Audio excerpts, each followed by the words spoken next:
ఓబద్య గ్రంథం 1వ అధ్యాయం 1వ వచనం. ఎదోము మీద యుద్ధం చేయదము రెండని జనులను రేపటికై దూత పంపబడి ఉన్నాడు. స్తోత్రం దేవా సర్వోన్నతుడ. ఈరోజు యొక్క వాక్యం ధ్యానిస్తూ ఉండగా నాతో మాతో మాట్లాడి మమ్మల్ని బలపరచమని యేసు నామములో ప్రార్థించి పొందుకుని ఉన్నాం తండ్రి, ఆమేన్. ప్రియులారా, జాగ్రత్తగా గమనించండి. చాలా అద్భుతమైనటువంటి విషయాలను దేవుడు తెలివిస్తూ ఉన్నాడు. ఆదికాండం 36వ అధ్యాయంలో 1-8 వచనాలు చూసినట్లయితే, ఎదోమును యాసావు వంశావళి ఇదే. అప్పుడు యాసావు సేయీరు మన్యంలో నివసించెను. యాసావు అనగా ఎదోము. 36వ అధ్యాయం 9వ వచనం. సేయీరు మన్యంలో నివసించిన ఎదోమీల తండ్రి అయినటువంటి యాసావు వంశావళి ఇదే. ఎదోము అంటే ఎవరు అనుకుంటున్నారు? ఎదోమే యాసావు. యాసావు సంతతి వారు ఎదోమీలు, యాకోబు సంతతి వారు ఇజ్రాయేలీలు. యాసావు కథ జ్ఞాపకం ఉంది కదా మీకు అందరికీ. యాకోబు, యాసావు, ఇస్సాకు, రెబ్బకాలకు పుట్టినటువంటి కవల పిల్లలు. అయితే ఈ ఇద్దరి ప్రవృత్తులు కూడా పరస్పరం వ్యతిరేకం. ఆదికాండం 25వ అధ్యాయంలో ఈ గాథ అంతా కూడా మనకి వ్రాయబడి ఉంది. మరి మీరు చదువుకోవచ్చు సమయం ఉన్నప్పుడు. 25వ అధ్యాయం 22. ఆమె గర్భంలో శిశువులు ఒకరితో ఉన్నప్పుడు పెనుగులాడే ఆమె, అలాగైతే నేను బ్రతుకుటి ఎందుకని అనుకొని 2 జనములు నీ గర్భంలో కలవు, 2 జనపదలు నీ కడుపుల నుండి ప్రత్యేకంగా వచ్చును అని 25-23లో దేవుడు సెలవిచ్చినాడు. ఒక జనపదం కంటే ఒక జనం బలిష్టమైందని చెప్పాడు. ఈ యొక్క కవల సోదరులు గర్భంలో ఉండగానే ఒకరితో ఒకరు తగులాడుతూనే ఉన్నారు. యాసావు వేటగాడు, అడవుల్లో తిరిగాడుతూ కూడా ఉంటాడు. యాకోబు ఇంటి పట్టు నుండి మరి తల్లికి వంటగదిలో సహాయం చేసేటువంటి వాడు. అయితే యాకోబుకు ఆధ్యాత్మిక విషయాల్లో ఆసక్తి, అభిరుచి ఎక్కువ. యాసావు ప్రకృతి సంబంధి, అతనికి ఆధ్యాత్మికమైన విషయాలు వెర్రి తనము అనిపించేటువంటివి అనమాట. ఒక పూట భోజనం కోసం తన జ్యేష్ఠత్వం నమ్ముకున్నటువంటి భ్రష్టుడు యాసావు. ఆదికాండం 27-30లో ఇస్సాకు యాకోబును దీవించుట అయిన తర్వాత యాకోబు తన తండ్రి అయిన ఇస్సాకు ఎదుటి నుంచి బయలువెళ్ళి తక్షణమే అతని సహోదరుని యాసావు వేటాడి వచ్చెను. అతడును రుచిగల భోజ్యములను సిద్ధపరిచి తన తండ్రి యొద్దకు తెచ్చి, నా తండ్రి నన్ను దీవించినట్లు లేచి నీ కుమారుడు వేటాడి తెచ్చిన దాన్ని తినమని తన తండ్రితో అనెను. అతని తండ్రి అయినటువంటి ఇస్సాకు, మీకు స్టోరీ తెలుసు కదా ఇదంతా కూడా, ఏం జరిగిందని చెప్పి తెలుసుకునేసరికి మరి యాకోబు యాసావు యొక్క ఆశీర్వాదాలని తీసుకుని వెళ్ళిపోతాడనమాట. 27-36లో యాసావు యాకోబు అను పేరు అతనికి సరిగానే చెల్లినది. అతడు నన్ను 2 మార్లు మోసపుచ్చెను, నా జ్యేష్ఠత్వం తీసుకొనేను, ఇదిగో ఇప్పుడు వచ్చి నాకు రావాల్సిన దీవెన తీసుకొనేను అని చెప్పి బాధపడతాం. అక్కడ మనం చూస్తాం. ఇక్కడ అదంతా కూడా 25వ అధ్యాయం 31-32 వచనాల వరకు మనం కూడా చదువుకోవచ్చు. అందుకు యాకోబు, నీ జ్యేష్ఠత్వం నేడు నాకేమని అడుగు. యాసావు, నేను చావబోచున్నాను కదా, నా జ్యేష్ఠం నాకు ఎత్తుకందుకని చెప్పేసి 25-33లో యాకోబు నేడు నాతో ప్రమాణం చేయమని అతడు యాకోబుతో ప్రమాణం చేసి అతనికి జ్యేష్ఠత్వాన్ని అమ్మివేశాను. 34 యాకోబు ఆహారమును చిక్కుడుకాయల వంటకమును యాసావుకి ఇచ్చాను, అతడు తిని త్రాగి లేచిపోయాను. అట్లా యాసావు తన జ్యేష్ఠత్వాన్ని తృణీకరించెను. క్షణకాలపు తృప్తి కోసం తన ఆధ్యాత్మికమైనటువంటి తృప్తిని కోల్పోయి శోధనకు లొంగిపోయినటువంటి ప్రకృతి సంబంధి యాసావు. జ్యేష్ఠత్వం విలువైనటువంటిది. దేవునితో సహవాసం ఉంటేనేంటి పోతేనేంటి, ఆకలి తీరితే చాలన్నాడు యాసావు అనమాట. గమనించాలి ప్రియులారా. శరీరం యొక్క ఇక్కడ గలతీ 5:17లో శరీరము ఆత్మకును, ఆత్మ శరీరమునకు విరోధంగా అపేక్షించును, ఇవి ఒకదానికొకటి వ్యతిరేకంగా ఉన్నాయి కనుక మీరేమి నిశ్చయింతురో వాటిని చేయకుందురు అని చెప్పేసి అపోస్తలుడైన పౌలు గారు గలతీ సంఘంతో మాట్లాడినట్టు మాటలు మనం చూస్తాం. విశ్వాసులో పాత స్వభావం, కొత్త స్వభావం 2 ఉన్నాయి. యాసావు మరి శరీరానికి గుర్తు, యాకోబు ఆత్మకు గుర్తు. యాకోబు పాత స్వభావానికి గుర్తు, యాకోబు కొత్త స్వభావానికి గుర్తు అనమాట. ఎదోము అంటే ఎర్రని వాడు అని అర్థము, గమనించాలి. అలాగే యాకోబు ఇజ్రాయేలీలకు మూల పురుషుడయ్యాడు. ఆదికాండంలో మలాకీలో యాసావు ప్రస్తావన వచ్చింది, మీరు గమనించాలి. అలాగే మలాకీ 1:2లో నేను మీ ఎడల ప్రేమ చూపినాను, అయితే మీరు ఏ విషయమందు నీవు మా ఎడల ప్రేమ చూపించితివి అందరూ. యాసావు ద్వేషించి అతని పర్వతంలో పాడు చేసి, యాసావును ద్వేషించి అతని పర్వతంలో పాడు చేసి అతని స్వాస్థ్యమును అరణ్యమందున్నటువంటి నక్కల పాలు చేసి తినని మలాకీ 1:3లో దేవుడు చాలా స్పష్టంగా రాసి పెట్టాడు. అక్కడ ఎదోమీలు 2,50,000 మంది. యాసావు మీదకే కాదు అతని సంతతి అంతటి మీదకి కూడా శాపం వచ్చింది. ఎదోము ఒక జాతిగా రూపొంది అధిక సంఖ్యాకులైనటువంటి ఈ శాప ప్రవచనం పలికాడు. ఎందుకు ద్వేషించాడో ప్రవక్త ద్వారా పలుకుతూ ఉన్నాడో గమనించాలి ప్రియమైనటువంటి సహోదరి స్నేహితులరా. ఇది చాలా ప్రాముఖ్యమైనటువంటి విషయం.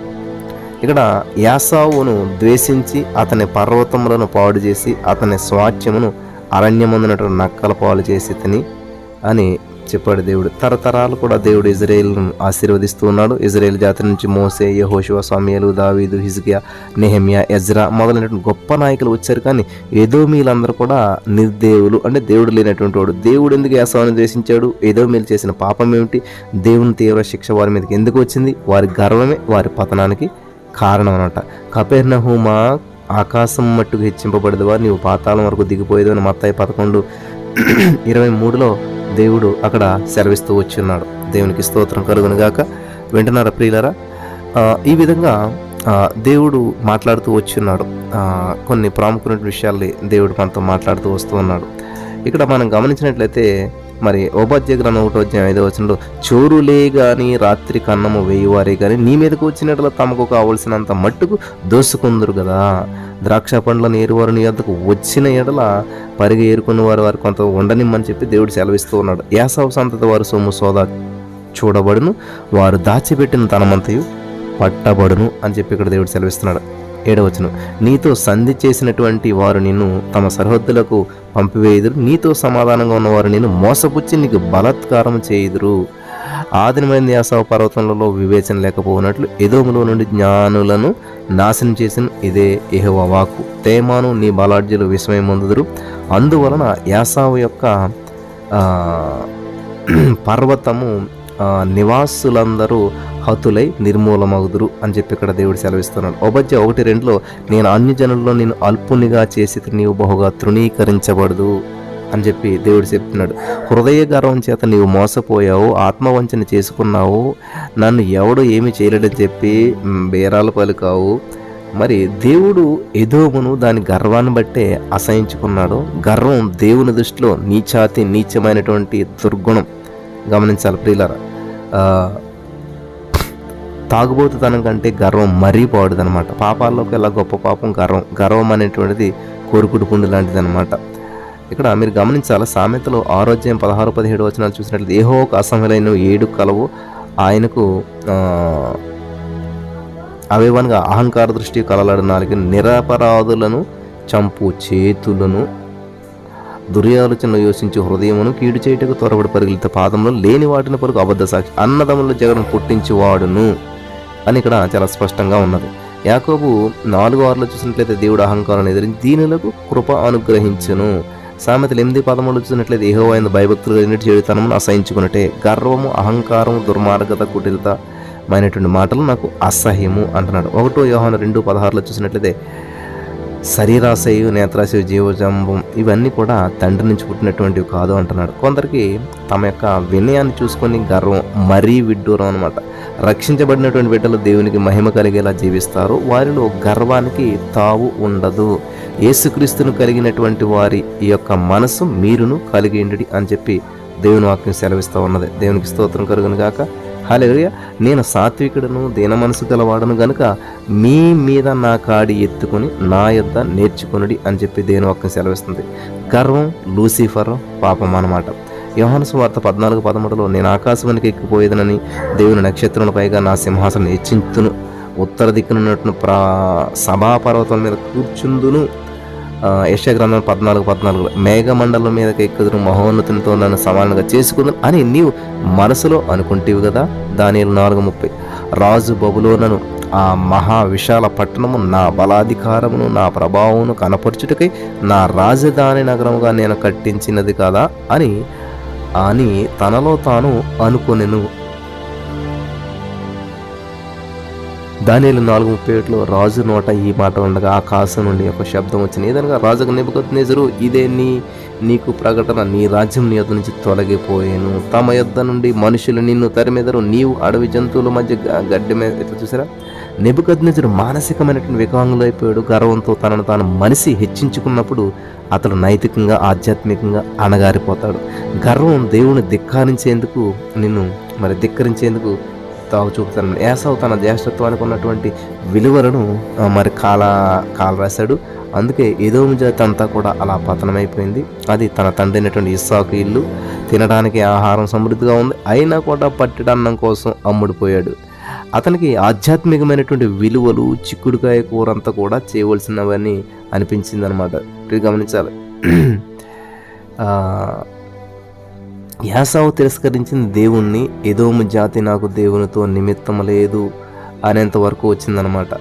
గమనించాలి. పెట్రా పట్టణం నీ రాజధాని, మీరు కృత్రిమ క్షేమ భావనలో ఉన్నారు, మీరు దేవునితో సరైన సంబంధం లేదు, దేవుని ప్రభుత్వానికి వెలుపల ఉన్నారు, దేవునికి వ్యతిరేకంగా తిరుగుబాటు చేస్తారా, మీకు శిక్ష తప్పదు అని ఇక్కడ మనం చూస్తూ ఉన్నాం. ఉపాధ్యాయ 1:4 పక్షిరాజు గూడంత ఎత్తైనటువంటి నివాసం చేసుకుని నక్షత్రంలో నీవు దానిని కట్టినను, అచ్చట నుండి నేను నిన్ను క్రింద పాడవేతాను. మనిషి జంతువు నుంచి పరిణామం చెందటం కాదు, కానీ మానవ స్థాయి నుంచి పశు స్థాయికి దిగజారడం, ఆత్మహత్యలు ఎక్కువయ్యాయి, జీవిత గమ్యం ఏదో తెలియక పశుతుల్యమైపోయాడు మానవుడు. మానవీయమైనటువంటి విలువలు మంటగలిచిపోతూ ఉన్నటువంటి రోజుల్లో మనం ఉన్నాం. ఇప్పుడు ఏదో మీరు చూడటానికి అందమైనటువంటి మనుషులే, కానీ వారి బ్రతుకు పశువుల కంటే కనా కష్టం అనమాట. దేవుడు వారి కోసం ఉద్దేశించినటువంటి ఉన్నత పదం నుంచి ఆహార నిద్రాదులకే పరిమితమైనటువంటి కామ వికార స్వభావాలైపోతున్నారు. పిల్లల పశువులే నయ్యం. పశువు తాగి వచ్చి భార్యాబిడ్డలను కొడుతుందా? ఇంపాసిబుల్. కానీ అహంకారంతో, మరి పదవి వ్యామోహంతో హత్య రాజకీయాలకు పాల్పడుతుందా? పశువు చేయదు. అబద్ధాలు చెప్పి మోసగిస్తుందా? చేయదు. కాబట్టి ఇక్కడ గమనించాలి ప్రియులారా, ఇవన్నీ చేసేవాడు పశుతుల్యుడైనటువంటి మనిషి. పశువు దేవునికి ఎదురు తిరుగుతుందా? తిరగదు. ఆత్మ ఉండి కూడా అది లేని పశువే నయం అనిపించేలాగా మనిషి బ్రతుకుతున్నాడు.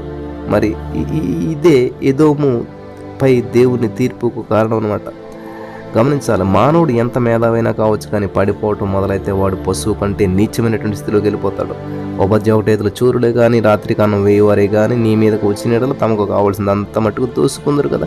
ద్రాక్ష పండ్లను ఏరువారు నీ వద్దకు వచ్చిన వారు పరిగె ఏరుకునేవారు అని చెప్పి ఇక్కడ యాసావు సంతతి వారు సొమ్ము సోదా చూపబడుతుంది. వారు దాచిపెట్టినటువంటి ధనమంతా కూడా పట్టబడుతుంది. యాసావును దేవుడు సూక్ష్మదర్శిగా చూస్తూ ఉన్నాడు. దేవుని వాక్యమే ఈ రోజున మనకు సూక్ష్మదర్శిని. దేవుడు అంటున్నాడు, నేను యాసావుని ద్వేషిస్తున్నాను, యాసావు అంటే నాకు అసహ్యం, అతని గర్వాన్ని నేను చేదరించుకుంటున్నాను అంటూ ఉన్నాడు దేవుడు.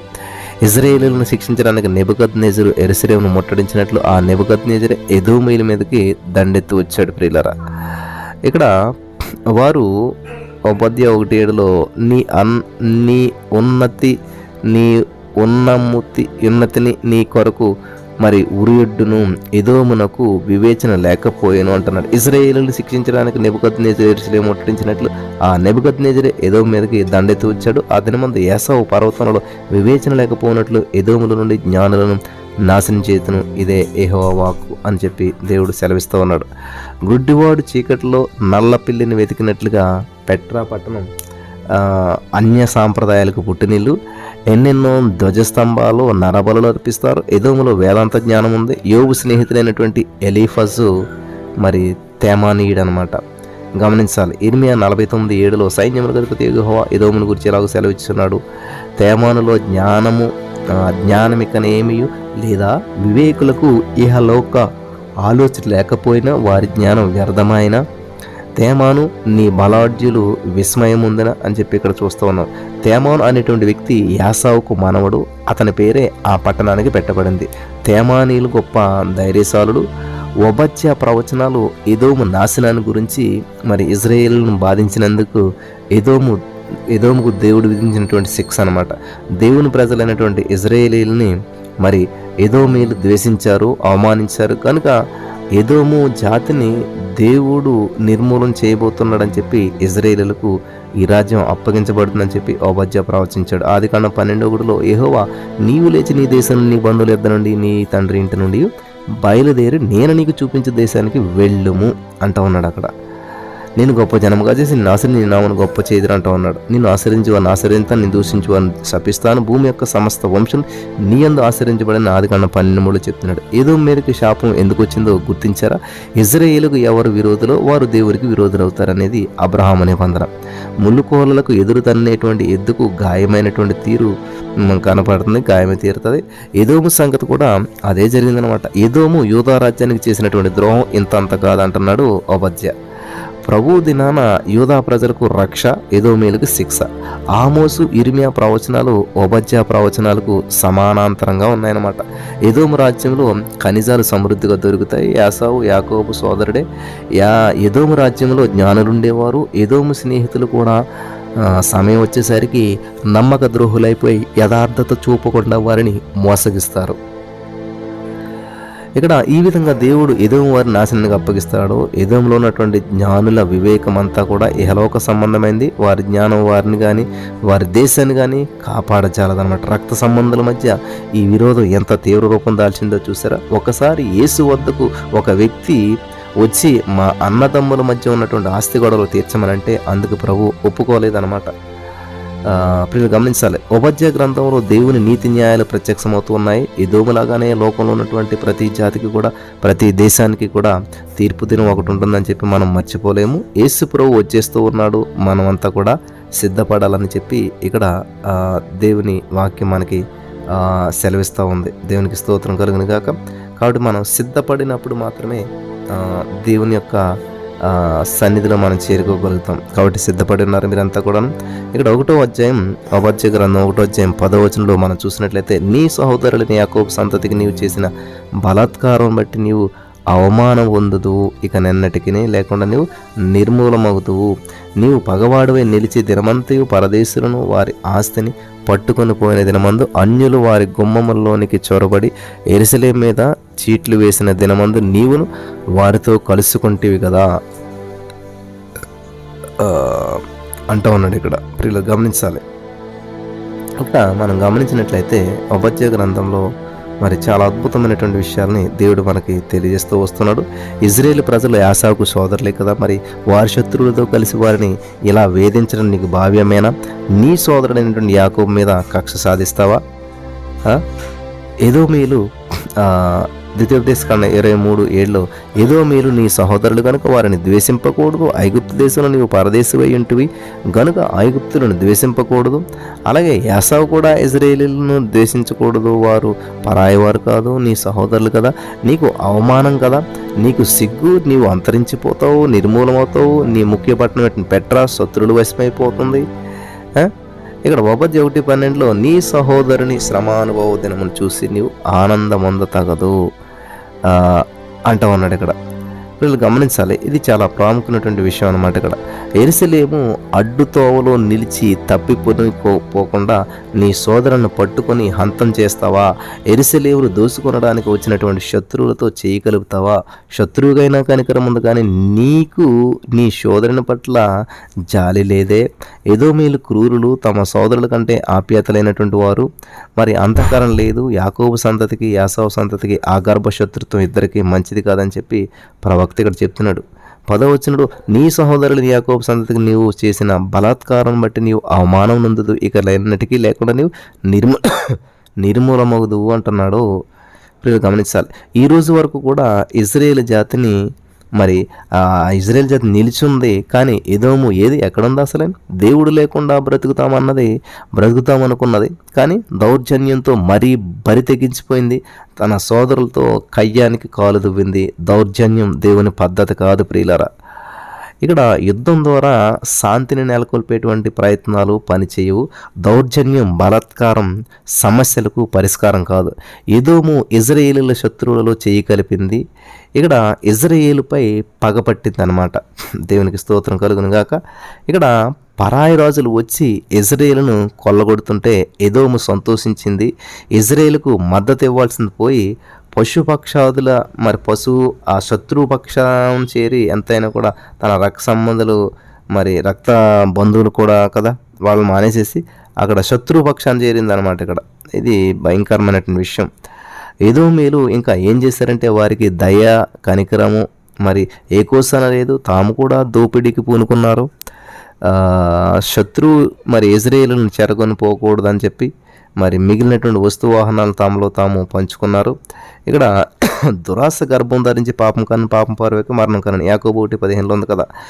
గర్వం శౌర్యానికి, దోపిడీకి దారితీస్తుంది. వృత్తి వ్యాపారంలో పోటీ మనస్తత్వం ఉంటుంది. అవతల వ్యక్తికి నష్టం కలిగించడానికి తప్పుడు పద్ధతులు ప్రయోగిస్తారు. ఎదుటివారు బాగుపడుతుంటే చూడలేనటువంటి వారు ఈ రోజున కూడా ఉన్నారు. ప్రియులారా, దేవుని వాక్యంలో మనుషుల మనస్తత్వాలు తేటగా చూపబడ్డాయి. మానవ హృదయ సమస్యను బట్టబయలు చేసే గ్రంథము బైబిల్ గ్రంథం. వింటున్నారా? ఇక్కడ నెబుకద్నెజరు యెరూషలేమును ముట్టడించినప్పుడు ప్రజలు చెల్లాచెదురైపోయారు. కొంతమంది ఏమో ఎదోము ప్రాంతాలకు తలదాచుకోవడానికి వెళ్ళిపోయారు. దాక్కున్నటువంటి ఇజ్రాయేలీలు ఆచూకీ చెప్పి మరి శత్రురాజుకు వారిని పట్టించారు, ఎదోమీయులు. వింటున్నారా? ఇక్కడ మీరు గమనించినట్లయితే ఆధునిక మానవునికి పేరు ప్రఖ్యాతులు కావాలి. ధనం మీద ఆధారపడినటువంటి ఆర్థిక జీవితం అన్ని రంగాల్లో కూడా తనదే పై చేయి ఉండాలని చెప్పి తాపత్రయపడుతున్నాడు మనిషి, నేటి మానవుడు. దీని అంతటికీ కారణం ధనాపేక్ష. దేవుని త్రోసివేసి రాజుని రెచ్చిపోవడమే గర్వం అనమాట. కాబట్టి ఇక్కడ గర్వం విజృంభించిన కొద్దీ మనిషి తనకు తానే దేవుడైపోతాడు, దేవుని ధిక్కరిస్తాడు. గర్వం సైతానీయమైనటువంటి గుణం. మనుషులను వస్తువులాగా వాడుకుంటాడు, తన ప్రయోజనానికి ఇతరులను మరి బలి పెడతారు. గమనించాలి. గర్వం చేత మనిషి పశుప్రాయుడైపోతాడు. దేవుడు నాకు వద్దు అనేటువంటి మానవుడు పశువుల స్థాయికి దిగజారాడని చెప్పి అర్థం అనమాట. ఇంకా అంతకంటే కిందకి దిగిపోతాడు, పడిపోతాడు. ఏదో మీరులాగానే ఈ సత్యాన్ని మరి తెలియజేస్తూ ఉందన్నమాట. దేవుడు మానవుని తన పోలికలో చేశాడు, కానీ మానవుడు ఆ స్థితి నుంచి పడిపోయాడు. అందుకే దేవుడు అంటున్నాడు, నేను గర్వాన్ని ఎంతో ద్వేషిస్తున్నాను. గర్వం దేవునికి అస్సలు కూడా గిట్టదనమాట. వింటున్నారా? యాకోబు వంశరేఖలో యేసు ఉన్నాడు. ఆ రోజుల్లో హేరోదు రాజు సింహాసనం మీద ఉన్నాడు. హేరోదు ఎదోమీయుడు. హేరోదు యేసును చంపాలని చెప్పి కుట్ర పన్నుతూ ఉన్నాడు. వింటున్నారా ప్రియులారా? లూకాసువార్త 13:32లో మనం గమనించినట్లయితే, ఆయన వారిని చూసి మీరు వెళ్ళి ఆ నక్కతో ఇలాగ చెప్పుడు, ఇదిగో నేడు రేపును నేను దయ్యములను వెళ్ళగొట్టుట, రోగులను స్వస్థపరచును ఉండి స్వస్థపరచునుండిన దినమున సిద్ధపరచునని చెప్పి ఇక్కడ యేసును తీర్పు కోసం హేరోదు ఎదుట ఆధారపరిచారు. హేరోదు ఎదుట యేసు మౌనంగా ఉన్నాడు. ఒకరికి ఎదురుగా ఒకరు నిలిచి ఉన్నారు. యేసు యాకోబు వంశానికి ప్రతీక. హేరోదు యాసావు వంశ ప్రతినిధి అనమాట. ఇక్కడ ఆమె ఆదికాండం 25:15-16 వచనాలు చూసినట్లయితే అక్కడ ఏమంటుందంటే, ఆమె ఒక పొద క్రింద ఆ చిన్నవాడిని పడేసి ఈ పిల్లవాడిని చావు నేను చూడలేను అనుకుని వింటి వేత దూరానికి వెళ్ళి ఇక్కడ హాగర్ చేసింది మనం చూస్తూ ఉన్నాం. 1 కొరింథీ 13:6లో ప్రేమ దుర్నీతి విషయమే సంతోషపడక సత్యమందు సంతోషించినది. కీర్తన 137:7లో యెహోవా ఎదోము జనులను చేసినది జ్ఞాపకం చేసుకొనుచు మరి యెరూషలేము పాడైన దినము జ్ఞాపకంలోకి తెచ్చుకొనెను అని ఉన్నది. అక్కడ దానిని నాశనం చేయుడి, సమూల ధ్వంసము చేయుడి అని వారు చాటించారు కదా. ఇక్కడ ప్రియులు గమనించాలి. ఇక్కడ ప్రియులరా, మనం ఒకరికొకడు ప్రేమించం. ఎలాగంటే ప్రేమ దేవుని మూలంగా కలుగుతున్నది. ప్రేమించు ప్రతివాడును దేవుని మూలంగా పుట్టినవాడే దేవుని ఎరుగుతూ ఉన్నాడు. 1 యోహాను 4:7లో మనం చూసినట్లయితే, లూకాసువార్త 15 తప్పు అని కుమారుడు అన్న మనస్తత్వం చూడండి. అతనికి సహోదర ప్రేమ లేదు, సానుభూతి లేదు, తమ్ముడిని ద్వేషిస్తూ ఉన్నాడు. లూకాసువార్త 10 చూడండి. యాజకుడు లేవీడు దారి పక్కన చావు బ్రతుకుల మధ్య ఊగిసలాడుతున్నటువంటి బానిసత్వాన్ని, ఆ బాధితుని చూసి చూడనట్టు వదిలేసి దాటిపోయాడు అనమాట. లూకాసువార్త 10 మరి జరిగినటువంటి ఆ సంఘటన మనం చూస్తూ ఉన్నాం. ఇక్కడ ఎదోము మనస్తత్వం అచ్చం అలాంటిదే. ఆ జాతిపై రక్తాపరాధం ఉన్నదన్నమాట. సంఖ్యాకాండం 20:18 వచ్చినట్లయితే ఎదోమీయులు అక్కడ నీవు నా దేశంలో బడి వెళ్ళకూడదు, నేను ఖడ్గంతో నీకు ఎదురుగా వచ్చేదను సుమి అని చెప్తూ ఉన్నాడు అనమాట. ఇక్కడ గమనించాలి, మన ప్రధాన యాజకుడు మన బలహీనతల యందు మనతో సహానుభవం లేనటువంటి వాడు కాడు, కానీ సమస్త విషయములలోనూ మన వలె శోధించబడినా కానీ ఆయన పాపం లేనటువంటి వాడుగా ఉన్నాడు. హెబ్రీ 4:15 సామెతల 17:17లో నిజమైన స్నేహితుడు విడవకు ప్రేమించును. యేసుక్రీస్తు మనల్ని ఎంతో ప్రేమించినటువంటి మన బంధు విమోచకుడు, జ్యేష్ఠ సోదరుడు యేసుక్రీస్తు మనందరిని కూడా సానుభూతితో ప్రేమించేటువంటి సోదరుడు. యేసుని బట్టి మనం దేవుని బిడ్డలం, ఆయన దేవుని అద్వితీయ కుమారులు మనమంతా కూడా యేసయ్యని బట్టి. హల్లెలూయా. దేవునికి స్తోత్రం కలుగును గాక. బీద విధవరాలి కుమారుడు చనిపోతే ఆమె కన్నీరు తుడిచినటువంటి కరుణామయుడు, కుష్ఠరోగులను బాగు చేసినటువంటి సానుభూతిపరుడు, చిన్నపిల్లలను ముట్టి ఆశీర్వదించినటువంటి ప్రేమాపూర్ణుడు, గుడ్డి వారికి చూపునిచ్చాడు, ఆకలిగొని వారికి ఆహారం పెట్టాడు, దయ్యాలను పట్టినటువంటి వారికి విడుదల ప్రసాదించాడు, నశించిన వారిని వెలికి రక్షించాడు మన యేసయ్య. ఇది గమనించదగ్గ విషయం అన్నమాట. అలనాడు నీరో చక్రవర్తి మరి క్రైస్తవుని హింసించాడు, ఎదోము తన సహోదరుడైనటువంటి యాకోబుని హింసించాడు. మన యేసులాగా ప్రేమ, కనికరం, సాత్వికం, దీర్ఘశాంతం కలిగి ఉండాలి. ఎదోములాగా ఎవ్వరూ ఉండకూడదు ప్రియులారా. మన శక్తి, ఉద్రేకాలు, హృదయాలు, జీవితాలు పరిశుద్ధాత్మ చేత మరి పవిత్రీకరించబడాలి. యేసుక్రీస్తే మనల్ని మరి తన చిత్త ప్రకారం నడిపించాలి. దేవునికి స్తోత్రం. ఈ మాటల ద్వారా దేవుడు బలపరచును గాక. ఆమేన్.